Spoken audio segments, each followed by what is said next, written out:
Good morning. We are going to jump into week 5. And before we get there, just a heads up, we've gone through the first 4 lessons. So our first phase really kind of laid the foundation for a lot of what you need as just a solid real estate agent. We talked about things such as your time management. So making sure that your routines and your schedules are in place.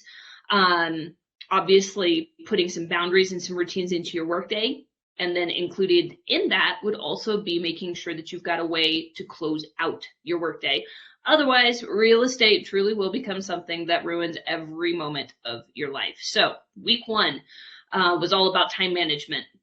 Week 2 was your CRM. Truly, I think that this is the most important tool that you have. It's sort of like that central hub that allows everything else from your business to actually run smoothly. So your CRM is what allows you to keep track of your contacts. It allows you to keep track of the last time that you've contacted people. So your CRM, again, is one of those tools that is highly, highly important when it comes to being able to keep yourself sane, for lack of a better term.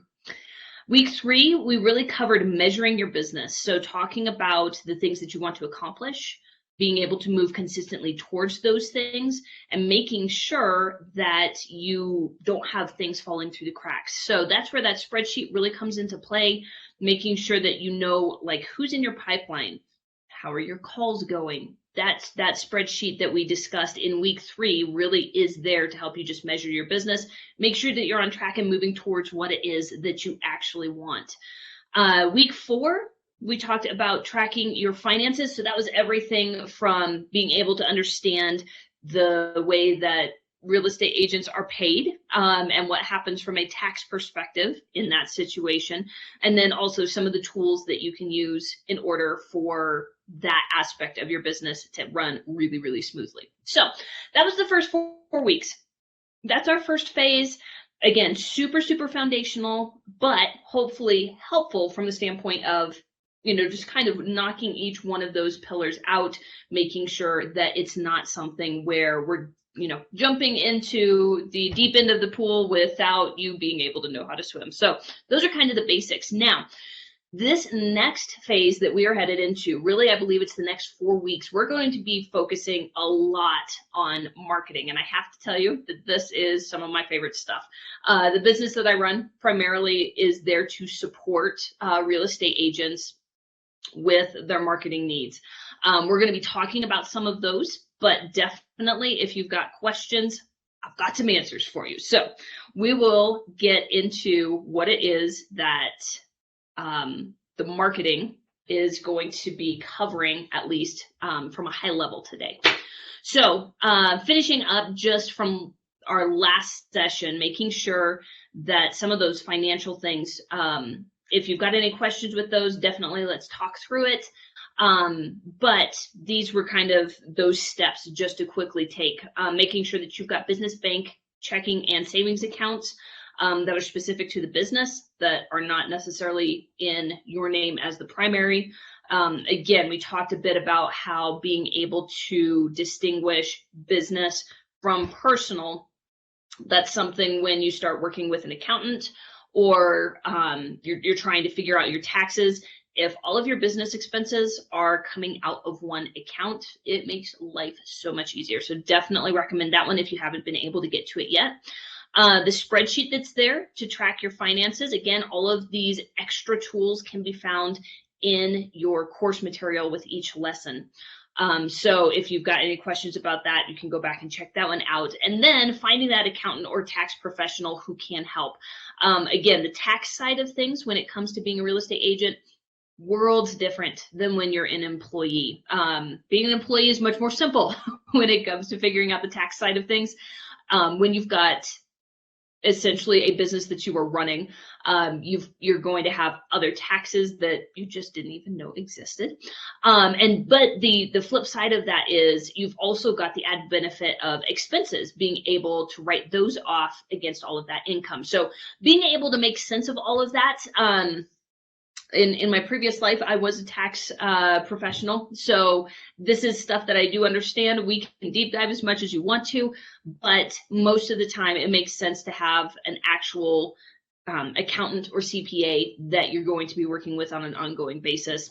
And if you need support finding somebody, let me know.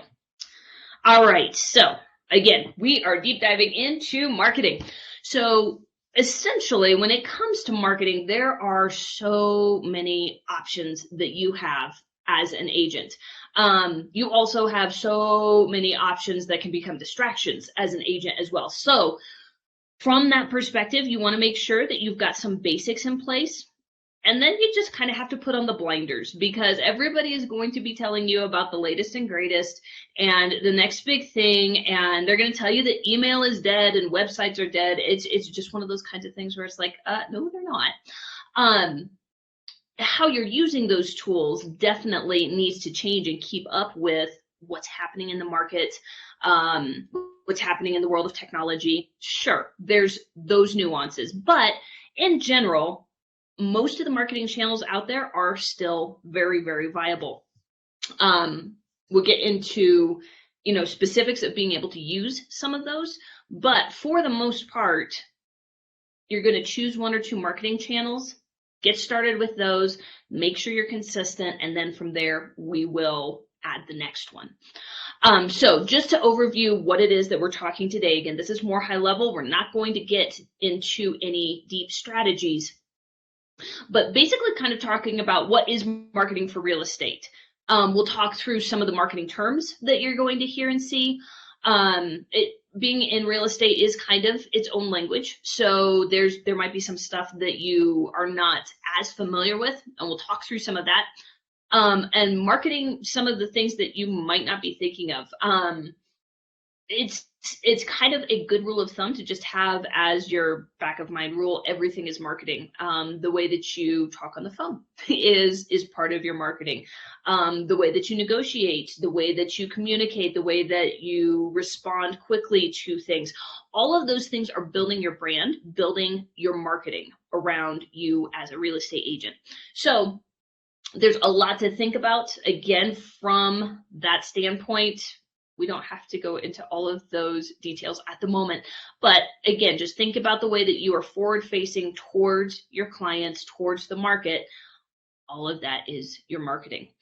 The things that you actually need. So again, like I said, there's going to be everybody and their brother trying to sell you the latest and greatest. Some of it's good. Most of it is not. When it comes to being able to figure out what's really necessary and what's not, I'm going to tell you 99% of the stuff out there you for sure don't need, especially as you're getting started. It is going to be one of those kinds of situations where you can, again, as time goes on, as you start to figure out and get some of the other pieces into place, you may decide, oh, okay, now I want to go the paid advertising route, and you'll find somebody who runs Google Ads for you or something like that. But do not start there. That's not going to be the best place for your money. And then also just understanding that like paid advertising, those people are as cold of a lead as you will get. They don't know you from any other realtor, and they are now just in your world because Google served them an ad. So it's going to be one of those kinds of things where there are more complex and more advanced marketing strategies, but those are not the things that you actually need to get started. So we'll deep dive into the actual things in a moment. Marketing for your personality / business type. So it's going to be one of those things. Business is a personal development exercise all the way. But it is also one of those things where there's a couple trains of thought, and I tend to lean towards the one that's like, play to your strengths. Yes, there are going to be things that you have to improve on. There are going to be skills that you have to learn and you have to get better at as an agent. Whether or not they come naturally, you got to figure out how to negotiate. You got to figure out how to communicate. You got to figure out how to hold boundaries. Like there are just some of those things that you are going to have to learn, but don't get yourself into a marketing channel or a marketing strategy that just totally does not fit who you are a person. Some of that is knowing yourself. So if it's one of those kinds of things where you love being on the phone, guess what? Expireds and for sale by owner, those are probably going to be decent markets for you to get into, just because that requires a lot of phone time. But if that's not who you are, doesn't mean you can't do those, but it's also good to just recognize who you are as a person, your personality bents, where you already excel, lean into that. And then as you start broadening your marketing opportunities, sure, you can start looking at some of those other things, but lean into what you're already good at. Business type would be one of those kinds of things. Like if you are a commercial realtor, obviously you are not going to be doing expireds and for sale by owners. If you are specific into working with buyers, once again, expires and for sales by owners, those are listings. So it's going to be one of those kinds of things where when you look at the way that your business is structured and the way that you operate best as a human being, those two things where those intersect, that's going to be where you probably want to start with your marketing. Building your skill sets, things like being on the phone, obviously, negotiation, presentation, all of those things we will continue to deep dive. But when we're talking about marketing, those ways of interacting and communicating, once again, that falls under marketing. And then building that marketing strategy. So again, just as with everything else, I'm going to say start small. Choose one thing, go all in on it, be consistent for a set period of time, usually 60 to 90 days. Start tracking what's happening with that, and then being able to pivot and adjust what you're doing so that you're maximizing that marketing channel that you chose. So those are kind of the umbrellas, and now we're going to dive into them a little bit more. So, why is it important? The latest stat is that there are 1.6 million agents in the United States. I should say that that is people who actually hold a realtor designation. So there are even more people out there who actually hold a license. You're one of that 1.6 million plus. So just taking that in mind, your marketing is something that needs to be consistent. It needs to be something that sets you apart in some way. And it's going to be something that it should carry through every aspect of your business. So with that in mind, you, one out of that 1.6, thinking about your marketing, that is going to be one of those ways where it's like, okay, how are you going to stand apart? How are you going to be the one who's actually going to get that call when somebody is looking for a realtor in your area? So with those things in mind, just understanding those odds, just how many there are, and there's one of you, what you do with your marketing, it does count. Online marketing is typically the way that people think when they hear the word marketing. They think social media, they think Google Ads, they think a lot of stuff online. And that is very true. I would say that your online presence is probably the cornerstone of a lot of what your marketing strategy should hold. Now, when we talk about online presence, we're talking about a few different things. We're talking about consistency, obviously, in your branding. We're talking about business pages on social media channels. We're talking about your profile on Zillow. We're talking about a whole lot of things.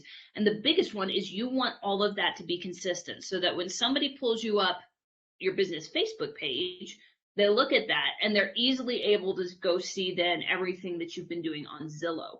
So the consistency of your branding, so your logos, your headshots, all of those kinds of things, that is what we want to be consistent across every online platform that you are on. Marketing for real estate is marketing yourself, obviously, but it's also marketing your listings. So when it comes to the point where you've got homes that you are representing that are for sale, the way that you market your listings, that is also marketing that you have to take into consideration. And then marketing is staying in touch with people routinely and consistently. So we always think of marketing kind of as something that's going out towards, just the big wide world, but it's also the people who already know you. So making sure that you are loving up on your database, that you are in touch with them, you know what's going on in their lives, and you're the person who's top of mind when it comes to questions and needs in the real estate world. So, oh, come on. There we go. All right, terminology.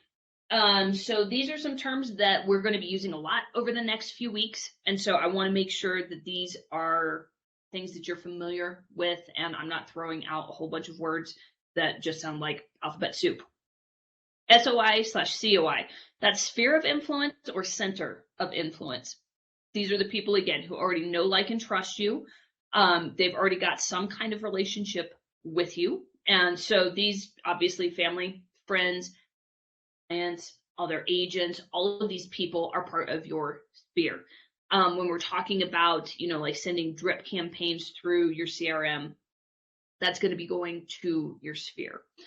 Farming is pretty much what it sounds like. You are going to choose a geographic area of your city, neighborhoods, wherever it is that you want to focus. And there are really specific ways of being able to choose that strategically. But farming essentially is then you going through, you are involved in that neighborhood, you are probably sending mailers, you are going to be door knocking, you're just going to be doing a whole bunch of stuff when it comes to really farming and nurturing that area, that specific geographic area. Expired. So when a listing goes into the MLS, it goes in with an expiration date, meaning that if this house is not under contract, if it's not pending by a particular date, literally it just gets cut from the MLS. It's expired at that point. That is one strategy that, again, fairly difficult. Most of the people who are in a situation where their house has expired on the MLS have not had a fantastic situation, either with their realtor or sometimes the house is just not worth what they've been asking for it, not willing to go with a price reduction.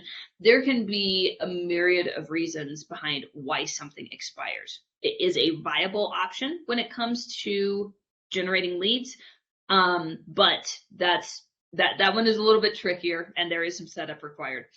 FSBO, FSBOs, for sale by owner. And this is another one where it very much is one of those kinds of things. For some people, it really, really works well. For others, it's a lot more of a challenge. You and I know as realtors that they're going to get the best possible outcome by using a real estate professional to help represent their home. They're going to get more exposure. The latest stats show significantly higher prices for people who actually list with a real estate agent. So there's a lot of reasons why for sale by owner could be another viable option.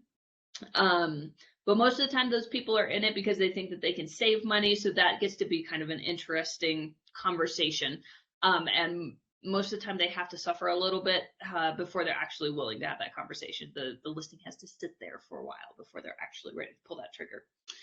And then personal branding. So when we're talking about personal branding, again, we are talking about the way that you are portrayed across your social platforms, the way that you show up, again, on your postcards, in your emails, all of those things, your face, your name, your heart, your voice, what it is that you have to communicate, that is your personal brand. So we're going to be using those as we talk about what we are and are not covering in the next few weeks. We are going to be covering specific tactics that you can use to market to your sphere of influence, running simple events. And by simple, I truly do mean simple. So, something as easy as, I know in February, one of the things that some agents do is like an I love you a latte. And basically they buy coffee for everybody who signs up and comes to that particular coffee shop that you designate. So, simple ways of doing it. Events are one of those things that, again, for some people, they work really, really great. For others, it's not as strong of a suit. Now, that doesn't mean that you should leave it alone entirely, but if events are not your cup of tea, if pulling all those details together is just overwhelming, then that's probably not the first place that you are going to want to start. Open houses, you've probably got experience with this. So just talking through some best practices, some ways that you can really spruce up your open house. Circle prospecting, that's going to be something that we cover. And then obviously social media content. That's a big one. That is probably the one that I get the most questions on. Everybody knows they need to be on social media. Everybody knows they're not as consistent as they should be on social media.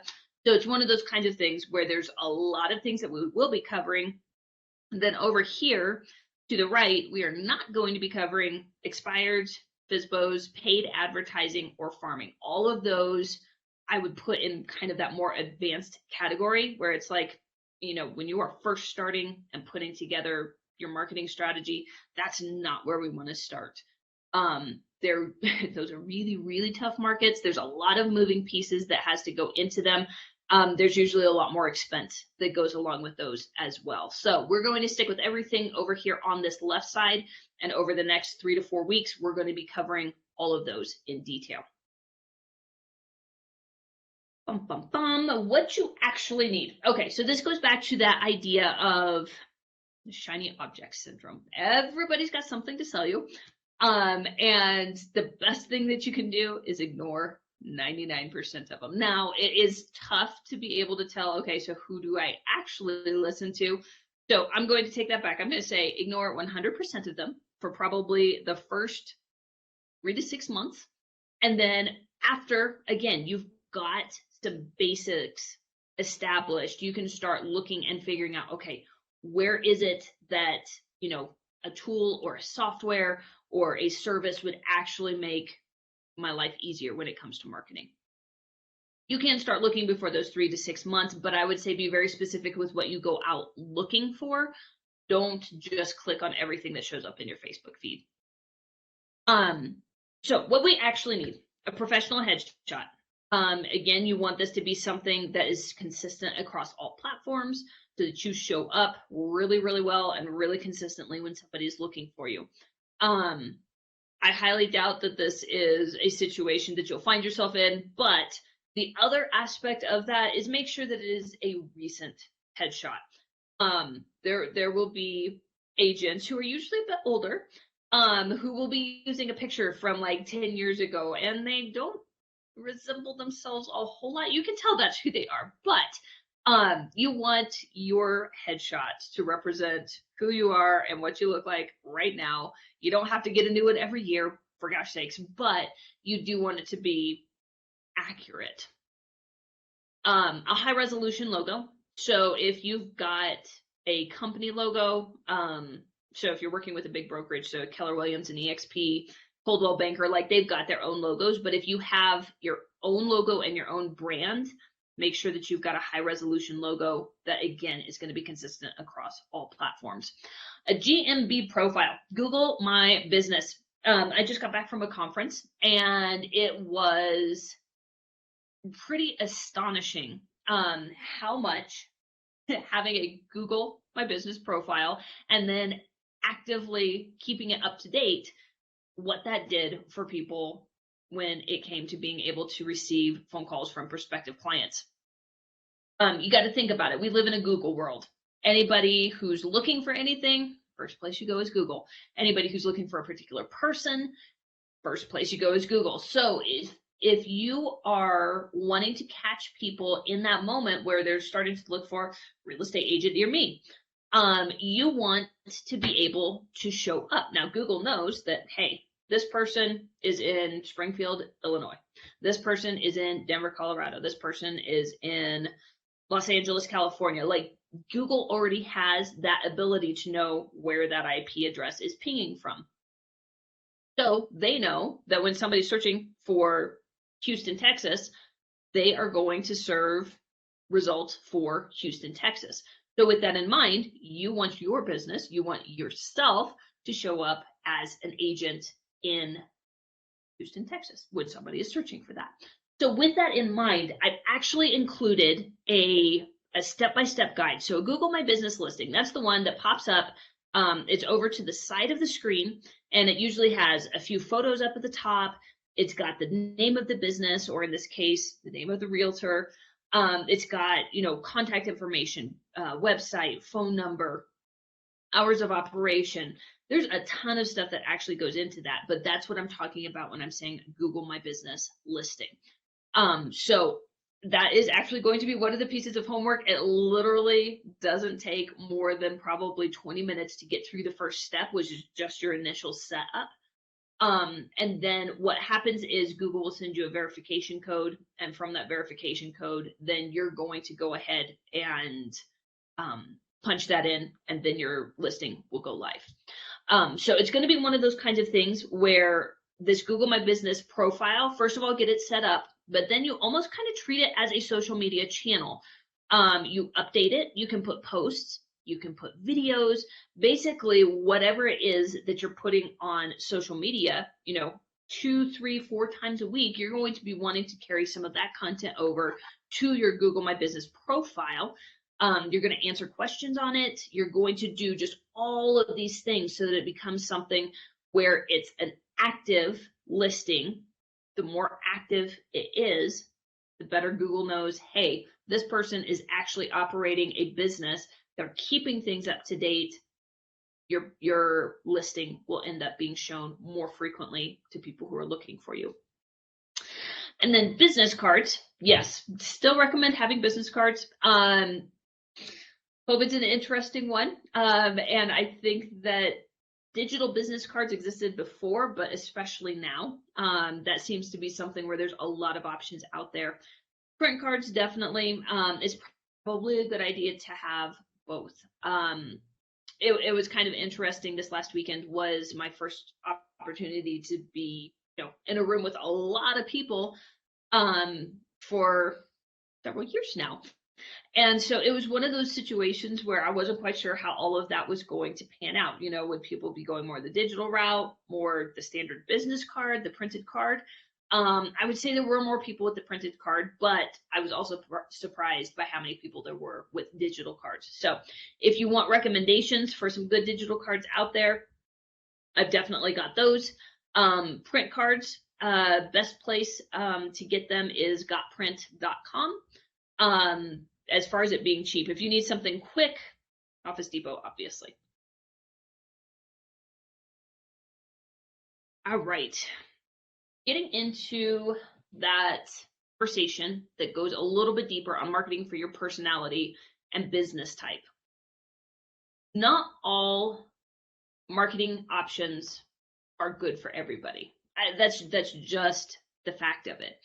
So again, you're going to have some self-awareness when it comes to, are you not wanting to do something because it's just going to be uncomfortable?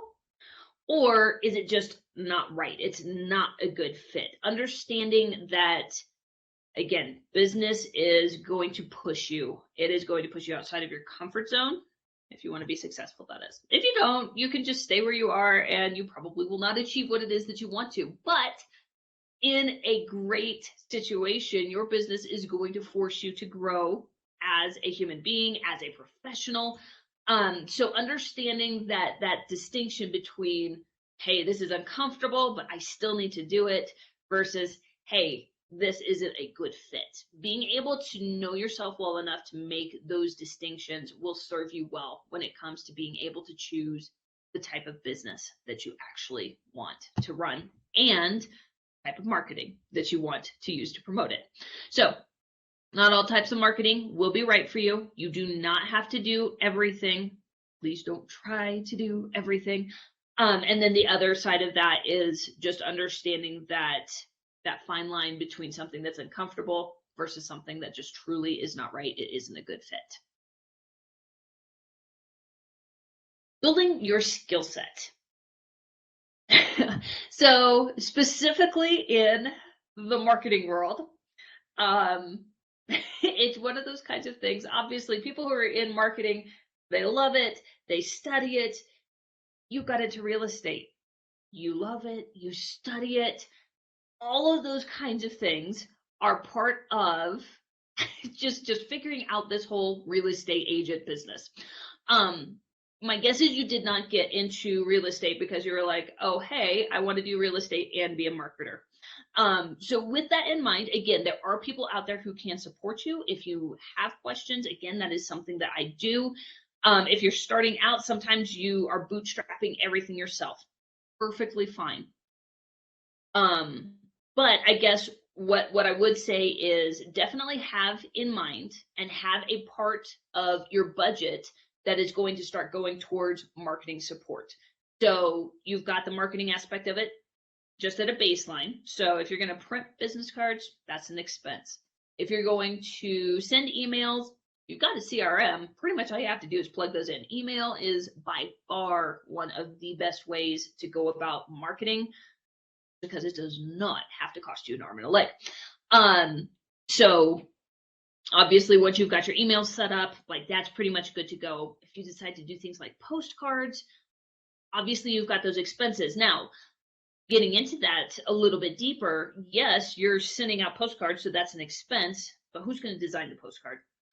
If you don't want to do it, then the best option would probably be to find somebody who can do it. And honestly, there's a lot of people on sites like Fiverr, etc., who can do it for you pretty cheaply.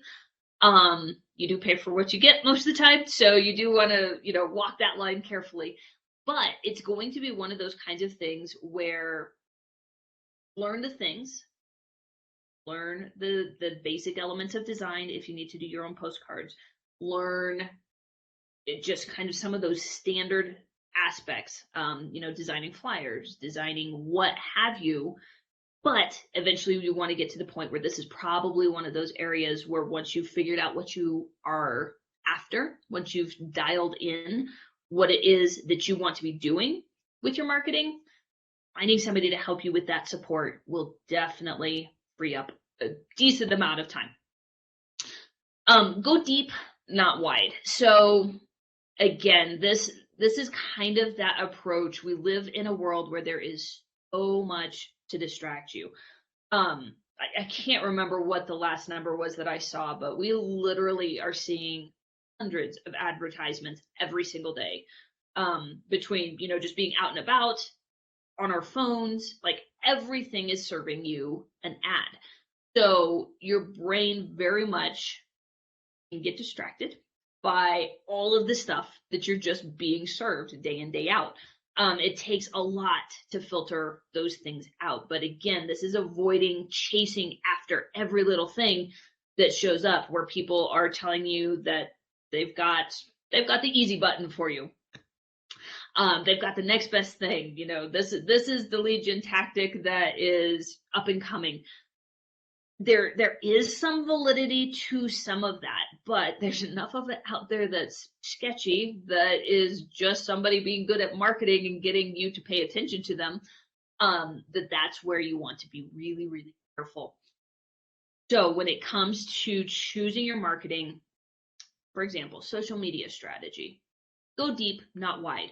For starters, choose a single channel that you are going to be on. So choose Instagram, choose Facebook, choose YouTube, whatever it is that you're going to do, dial that in, go deep with it. And then as you start figuring it out, as you start really being able to maximize your productivity with that one, maximize your reach, maximize just learning what works and what doesn't, now you can start expanding that to your other platforms. So don't feel like you have to be absolutely everywhere or nobody's going to see you.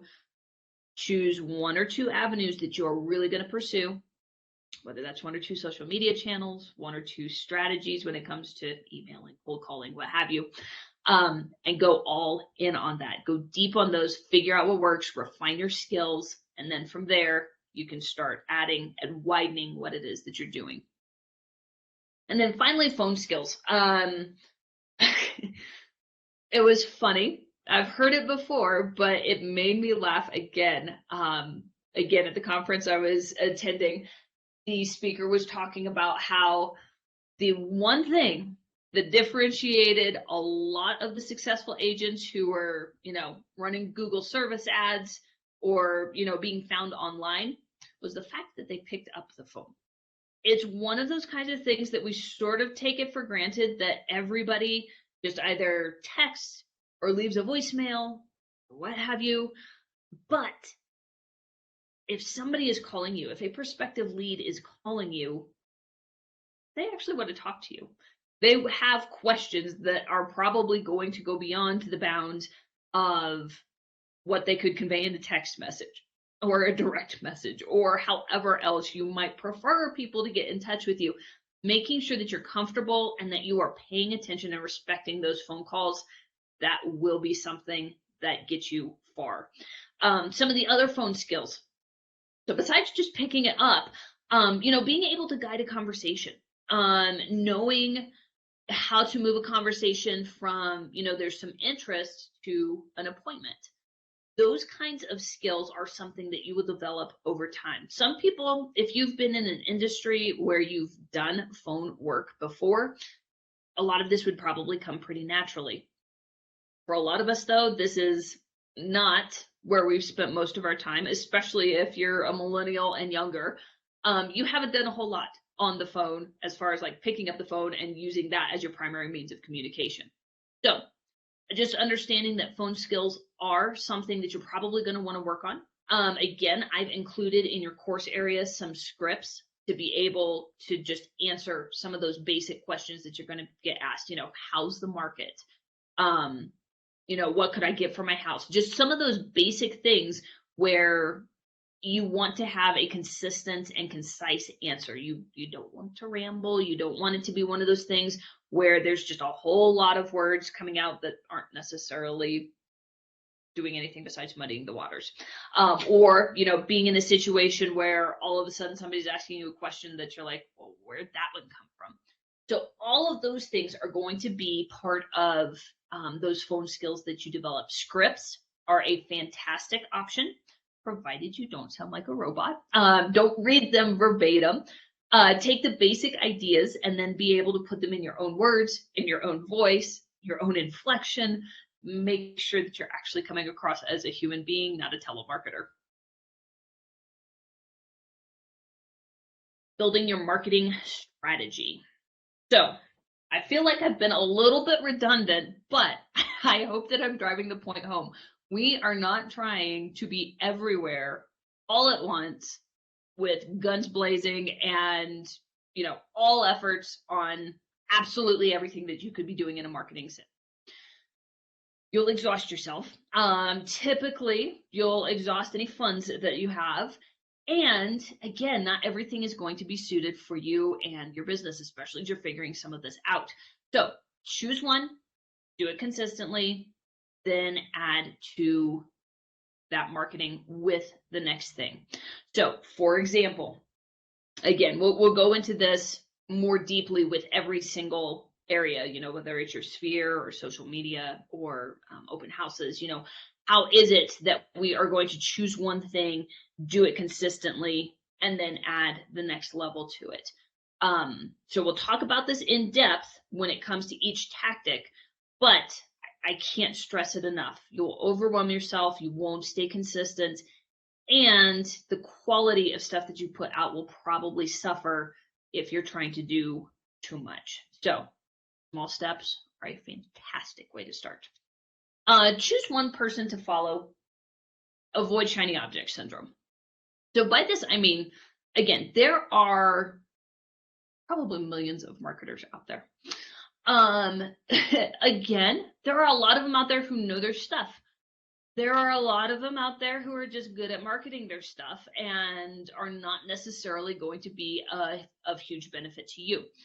To choose one person to follow, I would recommend finding somebody in the real estate space and really plugging into what it is that they put out. Very, very top of mind would be Tom Ferry. All of his stuff is very much up to the minute. What's working right now? What are the questions that you're getting asked? Are you going to answer them? How are you planning for next year? Those kinds of things. He is very, very much in tune to what's going on with agents right now on the ground. He's not throwing out theoretical stuff. And he's got a ton of stuff that he does put out. So even with him, you could get overwhelmed with everything that he throws out that, oh my gosh, I should be doing this and this and this and this and this. And you don't have to do all of it right away. But if you're looking for good ideas, if you're looking for somebody just to listen to when it comes to podcasts, the interviews that he has, and just kind of pushing yourself, Tom Ferry would probably be one of the best to start listening to and paying attention to. There are plenty of others out there. Obviously, just type in real estate marketing in the YouTube bar, and you will probably have more results than you could ever go through. So again, to that point, don't try and follow all of them. Don't try and take everybody's advice. One or two people who can kind of serve as that mentor, if you will, that virtual mentor, and start following what it is that they have to say.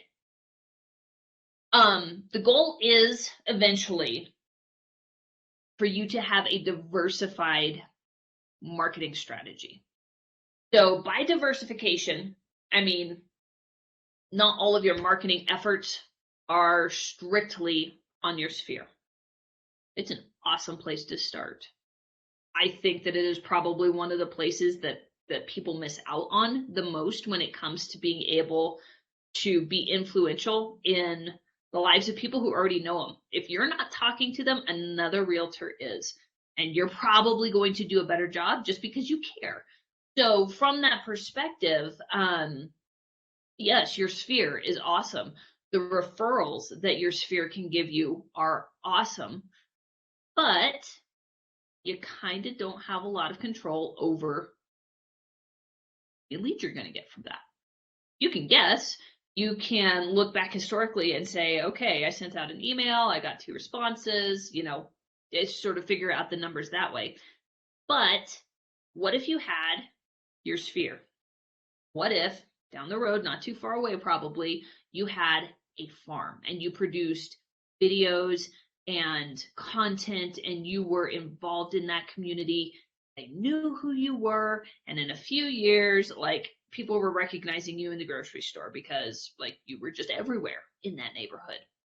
So what if you had your sphere and then you had your farm, and then eventually you got to the point where it's like, you know what, I want to capture more of the online leads that are there. And so you decided to throw in some Google ads or Facebook ads or whatever was working best and fit your business model at that time. So it's one of those kinds of things, just like you will hear people say when it comes to investing in your portfolio, you don't want to have all of your money in one particular investment vehicle. You don't want it to all be in the stock market. You probably want to put some of it in bonds. You might want to put some of it in precious metals. You might want to invest in some real estate so that if one sector, for whatever reason, crashes out, now it's not like all of your money disappeared in that one crash. Same thing when it comes to marketing. If all of a sudden, for whatever reason, you haven't had a referral from your sphere in 6 months, but you've got these other avenues that have been feeding you more leads and more clients. Now you've actually got that diversification to where you are not just relying on one area. You're actually able to pull leads from multiple places. And because of that, your business will be healthier, more consistent, and more sustainable long term. But that needs to be done one step at a time. So this is, again, let's figure out where we're going to start. And then from there, we'll plug in those other pieces so that your marketing machine truly does become a machine. It's not eating up all of your time. And you are actually able to diversify where you're getting your clients from. And then understanding the lag time. So again, this entire project, this entire course is truly around the fact that it takes essentially 90 days to kind of build yourself that foundation and then be able to see it take off. It takes consistency over those 90 days to serve as your runway for the rest of your business to be able to actually run smoothly. Doesn't mean it will run hands off, but it will run a whole lot more smoothly. So again, remember that we are in an industry where the typical transaction going under contract to the closing table is typically 30 days. This year it was a little bit weird. There were some of them that were longer. There was lots of different factors that made that whole time frame not as structured as it has been in the past. But essentially 30 days. But you also have to remember, okay, that's 30 days from contract to close. That is not counting shopping with your buyers, prepping your listing for the market, taking a step back, meeting with those clients, signing the agency agreement with those clients. So there's definitely more than just 30 days when we're talking about the life cycle of your business. So remember, what's happening 30, 60, 90 days from now, you'll start seeing those results in the future. That's not something where you're going to plant a seed today and you're going to get fruit tomorrow. So just keep that in mind. Your marketing strategy is also going to be one of those things where it's going to take some time to build. It's time to build an audience. It takes time to actually get people to recognize you. For example, we're not going to go into this one, but farming, again, that one where you've got a geographic area that you're really, really focused on. You're sending postcards, you're door knocking, you're involved, holding open houses, you know everything about the neighborhood.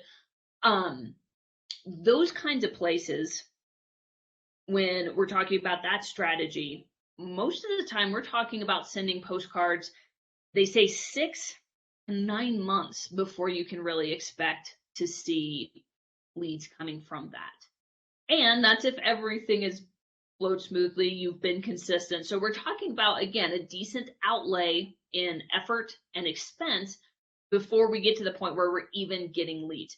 So with that in mind, just keep that, I guess, as part of the way that you're thinking about your strategy, is that we are building something for a much longer term. It's not something where we're going to see immediate results, but consistent results will get you, or consistency will get you to the results that you want.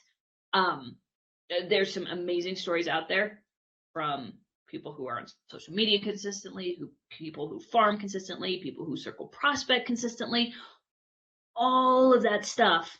Regardless of what you choose, it can be very, very profitable, but it does take consistency and it does take determination to see it through, to learn from it, and to adjust as needed. So, one of the most brilliant minds in marketing, just in general, not necessarily real estate marketing, but marketing, is Seth Godin. If you've seen any books on marketing, more than likely you've seen some of his. His most famous, probably as far as standout, is Purple Cow. And the concept behind that is kind of what it sounds like, something that really stands out. So from that perspective, Seth Godin has a quote where he says that marketing is no longer about the stuff that you make, but about the stories that you tell. So as we're going into this section where we're going to be deep diving on marketing, this is something where it's like, you can't just put your face out. You can't just put your listings out. You can't just put real estate in front of people and expect that to stand out in any way. What are the stories behind those things that you're telling? What has the process been like? What was the journey like for your clients? Taking the attention off of you and telling the stories of what's going on for your clients when it comes to your marketing, that's gold. People will be able to identify with challenges, the success, the amazing sense of relief and excitement that your client is experiencing. Whereas if you're a real estate agent just kind of talking at the people that you're trying to market to, it's going to go one ear, out the other. You're not going to connect. So as we're talking through your marketing, whether that's your social media strategy or the emails that you're sending out or anything else, everything that you're doing as you are client facing, we want that to have the emotional pull of the stories that you are telling through that. So that's just kind of a teaser for what we're going to be incorporating into each of the next few weeks. For this week, if you'd be so kind, Again, I told you I've got a guide that will walk you through step by step setting up your Google My Business profile. Make sure that you include your name in it, the term realtor, your city. You can include your brokerage if you want to. Different states and different governing bodies require different things. But your name, the term realtor, and your city are probably some of the best terms to include in that title. Practice and use text and phone scripts. Starting conversations with your sphere. So going back to early on, first week or two, we talked about, your hour of power, sitting down and either having text conversations or phone conversations for a set period of time, for a set number of calls, whatever it was, to start getting yourself into that habit of talking with people on a regular basis, picking up your phone, making those calls. Again, in the course area, I've included some scripts for both of those situations, whether that's the phone or text, so you can access all of those. Again, I think both of those links that I put in are Tom Ferry, actually, the guide that I mentioned earlier. So it's going to be one of those kinds of situations where you're probably not going to want to just carpet bomb everybody with all of this stuff, but start using them as you're starting to think about, building your phone skills. And then decide which marketing strategies will likely fit your personality and business model, and which ones you want to be consistent with over the 90 days. Now, you might already have a good feel for this. You might not. You might have no idea as far as, what your real options have been when it comes to marketing. But from the little bit that we talked through, there were probably some of these that really stood out and others that you just immediately probably didn't have a lot of interest. So take those cues, the ones that you're interested in. Again, we'll be deep diving a little bit more, but start thinking about and zeroing in on the ones that you really want to focus on, especially during our Q&A calls. Those are going to be opportunities for us to talk about your strategy, what it is that you actually want to be accomplishing, and how we can start getting some results from those channels. So with that, I am going to leave you with our next call, which is the Q&A call, and that's going to be Thursday, so October 14th, 12 Pacific. So again, if you can't make it, please let me know. I will do my best to adapt and find another time that we can work. But hopefully I will see you on Thursday.